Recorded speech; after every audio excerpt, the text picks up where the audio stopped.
Hello friends, welcome to our channel Easy Coding with Sumit. I hope guys you are doing extremely well. Friends, if you haven't subscribed the channel yet, please subscribe this channel and hit the notification icon to get the latest update first. Okay guys, without wasting any time, let's get started. तो जैसे guys हमने पिछले videos में discuss किया था कि हम कैसे जो है कंडीशनल स्टेटमेंट इफ़ एल्स का यूज़ करके जो हम अपने सी लैंग्वेज में जो है किसी प्रोग्राम को जो है बना सकते हैं। आज हम नेस्टेड इफ एल्स के ऊपर जो है डिस्कस करेंगे कि नेस्टेड इफ एल्स क्या होता है और इसका यूज़ करके जो हम अपने सी लैंग्वेज में जो है प्रोग्राम को कैसे जो है इफ़ एल्स को एक्सपेंड करके जो है इस प्रोग्राम को जो है बना सकते हैं। ठीक, तो सबसे पहले तो ये जानते हैं कि नेस्टेड इफ एल्स क्या होता है। तो जैसे कि हमने अपने पिछले वीडियो में फेल्स स्टेटमेंट होता है वो क्या होता है कि जैसे कि पहले जो स्ट्रेट फॉरवर्ड सा एक प्रोग्राम होता था वो उसको क्या करता है कि दो पार्टीशन में जो है डिवाइडेड कर देता है। एक जो रहता था वो एक ही, ये मान के चलो आपने वेरिएबल यहाँ पे डिक्लेयर किया, उसमें कुछ वैल्यूज़ को अगर आपने यहाँ पे स्टोर कराया तो ठीक इस वाले पार्ट में, अगर नहीं कराया तो यहाँ पे आपने यूज़र से जो है नंबर यहाँ पे वेरिएबल में जो है अपना कुछ भी डेटा स्टोर करा दिया, उसके बाद आपने उसको यहाँ पे प्रिंट करा दिया। लेकिन इससे पहले क्या होता है, इससे पहले यहाँ पे क्या होता है कि अगर हम देखें तो यहाँ पे जो आपके पास अब दो ऑप्शन आ जाते हैं, एक इफ़ के लिए और एक एल्स के लिए। तो यहाँ पे क्या होता था कि अगर इफ़ वाला पार्ट, ये वाला पार्ट अगर ट्रू हो जा रहा है, क्या है ट्रू हो जा रहा है, तो आपने इसके अंदर जो भी वर्क किया रहेगा, आपने यहाँ पे जो भी वर्क किया है वो एग्जीक्यूट हो जाएगा। अगर नहीं किया है यहाँ पे इसमें आपने वर्क किया है वो, अगर आपने वर्क किया है तो एग्जीक्यूट हो जाएगा। और आपने यहाँ पे अगर ये कंडीशन क्या हो जा रहा है, फॉल्स हो जा रहा है, तो हमारा इफ़ वाला जो कंडीशन रहता था वो क्या हो जाता था, एग्जीक्यूट होता था। लेकिन मल्टीपल इफ एल्स यानी कि नेस्टेड इफ एल्स, इसका मतलब हुआ कि बहुत सारे, यहाँ पे तो सिर्फ दो पार्ट में ये डिवाइड होता था, पहला इफ दूसरा एल्स। लेकिन अब यहाँ से क्या हो जाएगा कि ये एक इफ हो गया, अब इसके जो है ये मल्टीपल पार्टीशन हो जाएंगे। जैसे कि अब आप ऐसा देख सकते हो कि अब ये मल्टीपल पार्टीशन में जो है वो डिवाइडेड हो गया। मान के चलो अब क्या होगा कि आपने जो है कुछ प्रोग्राम बनाया, अब वो चेक करेगा यहाँ पे, यानी कंडीशन यहाँ पे चेक होगा। अगर मान के चलो वो इसके लिए जो है वो कंडीशन क्या हो जा रहा है, ट्रू हो जा रहा है, तो इधर जो भी आप इधर जो है आपने जो भी वर्क किया रहेगा, इधर आपने जो भी वर्क किया रहेगा वो एग्जीक्यूट हो जाएगा, वो यहाँ पे क्या होगा, एग्जीक्यूट हो जाएगा। और जो इसका रेस्ट ऑफ द जो पार्ट है ना, बचा हुआ जो एफ एल्स वाला है, तो वो वाला पार्ट है ठीक, जब तक कि ये वाला पार्ट उसका फॉल्स ना हो जाए। ठीक, तो इसको अगर इसको अगर अच्छे से समझना है तो हम क्या करते हैं, एक सिंपल सा एक प्रोग्राम बनाते हैं, फिर आपको ये ज़्यादा बेटर समझ में आ जाएगा। तो सबसे पहले तो हम यहाँ पे क्या करते हैं, यहाँ पे मान के चलो आपके पास एक ए वेरिएबल है जिसकी वैल्यू है 12, ठीक, बी वेरिएबल है जिसकी वैल्यू है 19, और एक सी वेरिएबल है जिसकी वैल्यू है 19, और एक जो है सी वेरिएबल है जिसकी वैल्यू है 17। ठीक, सी वेरिएबल है जिसकी वैल्यू है 17। तो अब यहाँ से क्या होगा, अब यहाँ से ये क्या होगा, अब मान के चलो आपको बताना है कि which one is the largest number among of this. ठीक, तो अब हम क्या करेंगे कि ए है, ठीक, क्या है, ए है। तो यहाँ पे जैसा कि आप लोग देख सकते हो कि यहाँ पे जो लार्जेस्ट वैल्यू हम लोग देख सकते हैं कि यहाँ पे लार्जेस्ट वैल्यू बी है। तो हमें कैसे पता लगा कि बी जो है वो लार्जेस्ट वैल्यू है, तो सिंपल सा लॉजिक है, हम बोल देंगे क्योंकि बी की जो वैल्यू है वो ग्रेटर है किससे, ए से, और जो हमारा बी का वैल्यू है, एक सेकेंड, और हम बोल सकते हैं कि जो बी की वैल्यू है वो ग्रेटर है सी से। तो यहाँ पे तभी जो होगा वो क्या हो पाएगा कि बी जो है वो लार्जेस्ट वैल्यू बन पाएगा। ठीक, तो यहाँ पे जैसा कि आप देख सकते हो कि b की वैल्यू कितनी है, 19, जो कि ग्रेटर है a से, तो ये कंडीशन ट्रू हो गया। ये कंडीशन क्या हो जाएगा, b की वैल्यू कितनी है 19, b की वैल्यू है 19 जो कि ग्रेटर है 12 से, यानी a के वैल्यू से, ये कंडीशन हमारा वैलिड हो गया, यानी ट्रू हो गया। दूसरा कंडीशन है b की वैल्यू ग्रेटर है c से, यानी 19 जो है वो ग्रेटर है c यानी 17 से। तो यहाँ पे दोनों कंडीशन क्या हो जा रहा है, ट्रू हो जा रहा है, यानी ये भी ट्रू हो जा रहा है और ये भी जो है ट्रू हो जा रहा है, तभी जा करके जो है ये पूरा कंडीशन ट्रू हो पाएगा और जो है ये वैल्यू को प्रिंट कर पाएगा। ठीक, तभी जो है ये वैल्यू प्रिंट करेगा। ये पहला कंडीशन हुआ।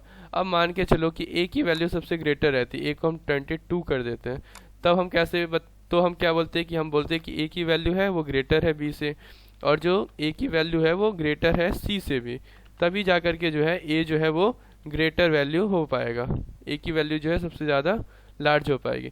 तो हम यहाँ पे क्या बोल सकते हैं, ए की वैल्यू कितनी है 22 जो कि ग्रेटर है 19 से, कंडीशन ट्रू। दूसरा जो ए की वैल्यू है वो किससे बड़ी है, तो 32 जो है वो ग्रेटर देन है 17 के, तो यहाँ पे हम बोल सकते हैं तब जो है ए की जो वैल्यू है वो ग्रेटर है। ठीक, तो यहाँ की यानी कि ये भी ट्रू हो गया, ये भी ट्रू हो गया, तब जा करके ये ट्रू हो पाएगा ये पूरा फंक्शन। जो अगर मान के चलो c की वैल्यू ग्रेटर रहती तो सेम कंडीशन इसमें भी सेम लॉजिक यूज़ होता। तो यहाँ पे हम एंड ऑपरेटर का इसलिए यूज़ कर रहे हैं क्योंकि एंड ऑपरेटर का यहाँ पे यूज़ इसलिए हो रहा है क्योंकि हमको जो है पहला वाला कंडीशन भी ट्रू चाहिए, पहला वाला कंडीशन भी ट्रू चाहिए और दूसरा वाला कंडीशन भी ट्रू चाहिए। ठीक, इसीलिए हम क्या कर रहे हैं एंड ऑपरेटर का यहाँ पे यूज़ कर रहे हैं।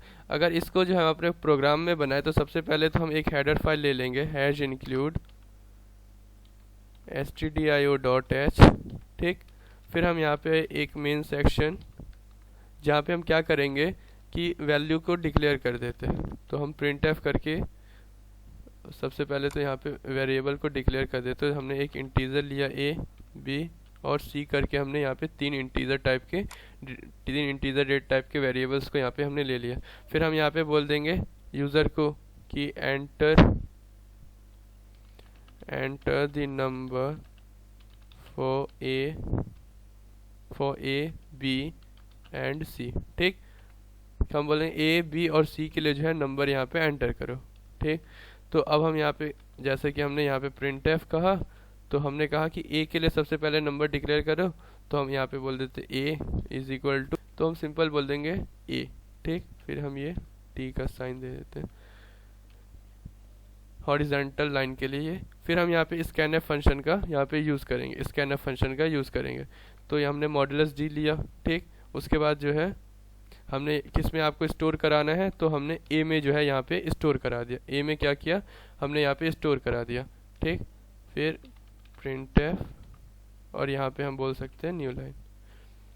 तो ऐसा मैंने इसलिए यहाँ पे किया, अभी मैं आपको दिखाता हूँ। इससे क्या होगा कि ये आपको ज़्यादा अच्छे से समझ में आ जाएगा। जैसे कंट्रोल V, तो हमने a के लिए लिया, फिर हमें b के लिए लेना पड़ेगा और फिर हमें c के लिए। तो हमने पहले a में, फिर b में और फिर c में जो है स्टोर करा लेते हैं डेटा को। ठीक, जैसे कि सबसे पहले तो मैं क्या करता हूँ यहाँ पे आपको दिखा देता हूँ कि इससे क्या होगा। तो ये थोड़ा दिखने में अच्छा लगेगा। अभी जो है ये आपको खुद बोलेगा कि जो a के लिए है वो वैल्यू यहाँ पे एंटर करो b के लिए और c के लिए। तो अगर ऐसा इसको थोड़ा और अच्छा कर देते हैं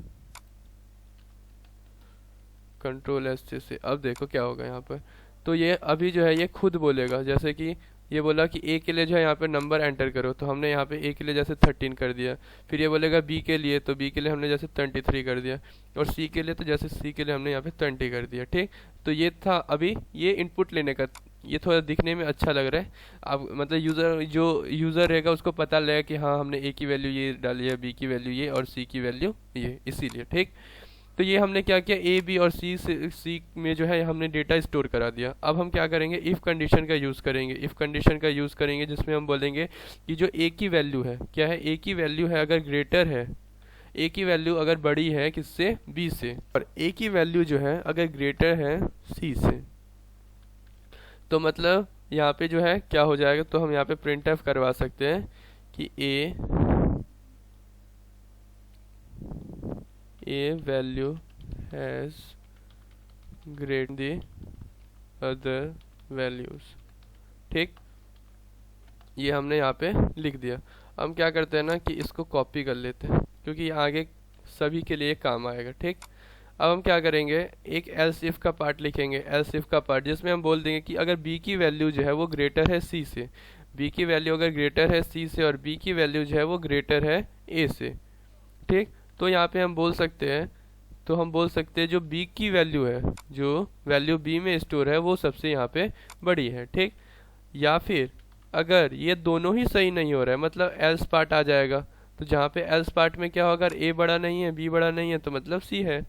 तो यहाँ पे हम बोल देंगे कि c value has greater value than the others. ठीक, अदर वैल्यूज। ठीक, ये हमने यहाँ पे बोल दिया। और अगर इसको हम सेव करें और रन करें तो सबसे पहले तो आप ऊपर में इसको देखना, अभी ये बोलेगा a के लिए वैल्यू, तो a के लिए हमने यहाँ पे 16, फिर हमने कहा 76, फिर हमने कहा 45। तो ये बोल दिया कि b value has greater B value has greater than the other values. ठीक, तो अब हम यहाँ पे क्या करते हैं, इसको देखते हैं कि ये कैसे हुआ। ठीक, अब अपने अगर रैंडमली एक नंबर यहाँ पे आप ले सकते हो कि ए की वैल्यू कितनी है 18, ए की वैल्यू 18, ठीक, बी की वैल्यू 10, ठीक, बी की वैल्यू 10, और जो सी की वैल्यू है वो है 16। तो देख सकते हो ए की वैल्यू सबसे बड़ी है, लेकिन हम इसको बी को लेते हैं जो, तो ए की वैल्यू कितनी है, ए की वैल्यू है 18, ठीक, ए की वैल्यू है 18। तो हम चेक करेंगे कि क्या 18 जो है वो ग्रेटर है 20 के। ठीक, ये कंडीशन भी ट्रू रहना चाहिए, और दूसरा कंडीशन है कि 18 की जो 18 वैल्यू है वो ग्रेटर रहना चाहिए 16 के। तो इसमें से दोनों कंडीशन अगर ट्रू है तो ये वाला पार्ट इसका एग्जीक्यूट हो जाएगा। तो अब ये चेक करेगा, तो चेक कैसे करेगा, तो ये यहाँ पे देखेगा 18 क्या ग्रेटर है 20 से, तो ये बोलेगा नहीं, ये कंडीशन फॉल्स है। फिर एंड ऑपरेटर का यूज़ हो रहा है, तो ठीक, एंड ऑपरेटर। फिर 18 क्या ग्रेटर है 16 के, तो बिल्कुल ग्रेटर है, ये ट्रू हो जाएगा। तो false and true, and operator का है यूज़, और ट्रू है एक कंडीशन, एक फॉल्स है, तो यहाँ पे क्या होगा, ये फॉल्स हो जाएगा। तो ये वाला पार्ट इसका एग्जीक्यूट नहीं होगा। ठीक, अब ये तो अब ये क्या करेगा, इसको एग्जीक्यूट नहीं करेगा, तो अब ये इस वाले पार्ट में आएगा। ठीक, अब ये यहाँ पे क्या करेगा, अब ये यहाँ पे चेक करेगा, तो अब ये यहाँ पे चेक करेगा क्या जो दूसरा था ये 20 जो है, क्या 20 जो है वो ग्रेटर है 8 का वैल्यू 16। ठीक, एंड क्या 20 जो है वो ग्रेटर है 18 के। तो यहाँ पे क्या करेगा, अब यहाँ पे ये चेक करेगा क्या 20 जो है वो ग्रेटर है 16 के, तो हाँ ये ट्रू हो गया। फिर एंड ऑपरेटर का यूज़, तो एंड, फिर ये कंडीशन क्या 20 जो है ग्रेटर है 18 के, तो हाँ ये कंडीशन भी वैलिड ट्रू हो गया। तो अब क्या true and true and operator का यूज़ दोनों ट्रू है, तो ये क्या हो जाएगा, ट्रू हो जाएगा। ठीक, तो ये वाला पार्ट इसका एग्जीक्यूट हो जाएगा। अगर ये वाला भी इसका नहीं होता तो फिर ये वाला एग्जीक्यूट हो जाता। ठीक, एक बहुत ही सिंपल सा प्रोग्राम था। अगर हम इसको एक चीज़ और, अगर हम क्या करें, ए की वैल्यू भी 10 दे, बी की वैल्यू भी 10 दे, और सी की वैल्यू भी 10 दे, तो बोल रहे C value has greater value than the others. लेकिन ये तो ए में भी बोल सकता था, बी में भी बोल सकता था, लेकिन इसने सी में ही ऐसा क्यों बोला। ठीक, क्यों बोला, पहले तो इसने क्यों बोला, तो ये देखते हैं। ठीक, तो सभी की वैल्यू सेम है, तो यहाँ पे हम पहले चेक करें क्या 10 जो है वो ग्रेटर है क्या 10 के। नहीं, 10 जो है वो इक्वल है 10 के। ठीक ना, एंड ये भी 10th है और सी की वैल्यू भी 10 है, तो ये चेक करेगा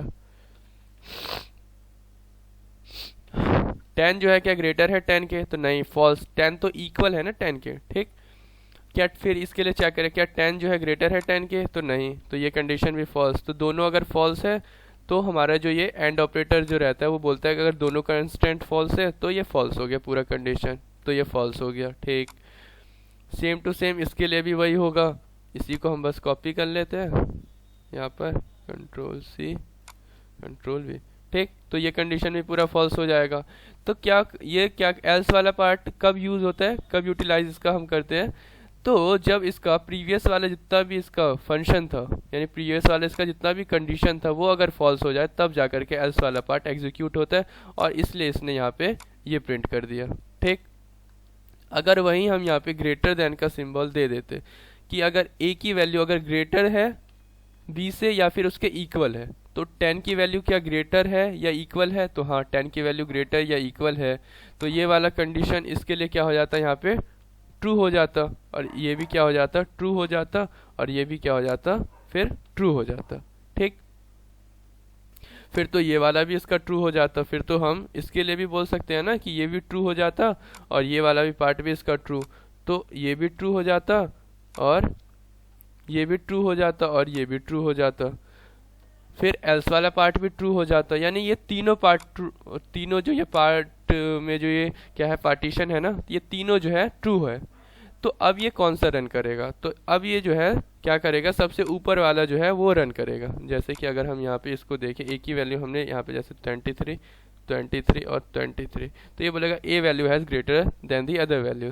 तो जैसा कि मैंने अभी आपको कहा था कि अगर इसने क्या किया यहाँ पे, बोला कि हाँ मेरा कंडीशन तो इन दोनों मेरा जो ये दोनों के लिए क्या है, ये ट्रू है, दोनों के लिए क्या हो रहा है, ये ट्रू हो रहा है। तो ये क्या करेगा, इस पार्ट को एग्जीक्यूट कर देगा। और जैसे इसका ये पार्ट एग्जीक्यूट हो जाएगा ना, ये पूरे फंक्शन से, ये जो इफ एल्स का पूरा जो ये फंक्शन है ना, उधर से ये एग्जिट हो जाएगा।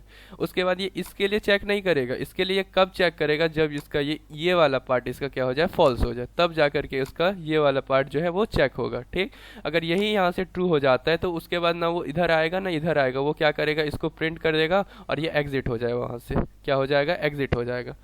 ठीक, तो ये एक सिंपल सा एक प्रोग्राम था जिसकी हेल्प से हमने जाना कि हम एल्स इफ कंडीशन का यूज़ कैसे कर सकते हैं। और आगे के वीडियोस में हम इसके कुछ क्वेश्चंस करेंगे, क्योंकि ये बहुत ही इंपॉर्टेंट टॉपिक है। इसके हम कुछ अच्छे और कुछ कॉम्प्लेक्स, थोड़े से हार्ड क्वेश्चंस करेंगे, जिससे कि ये हमें और अच्छे से समझ में आए।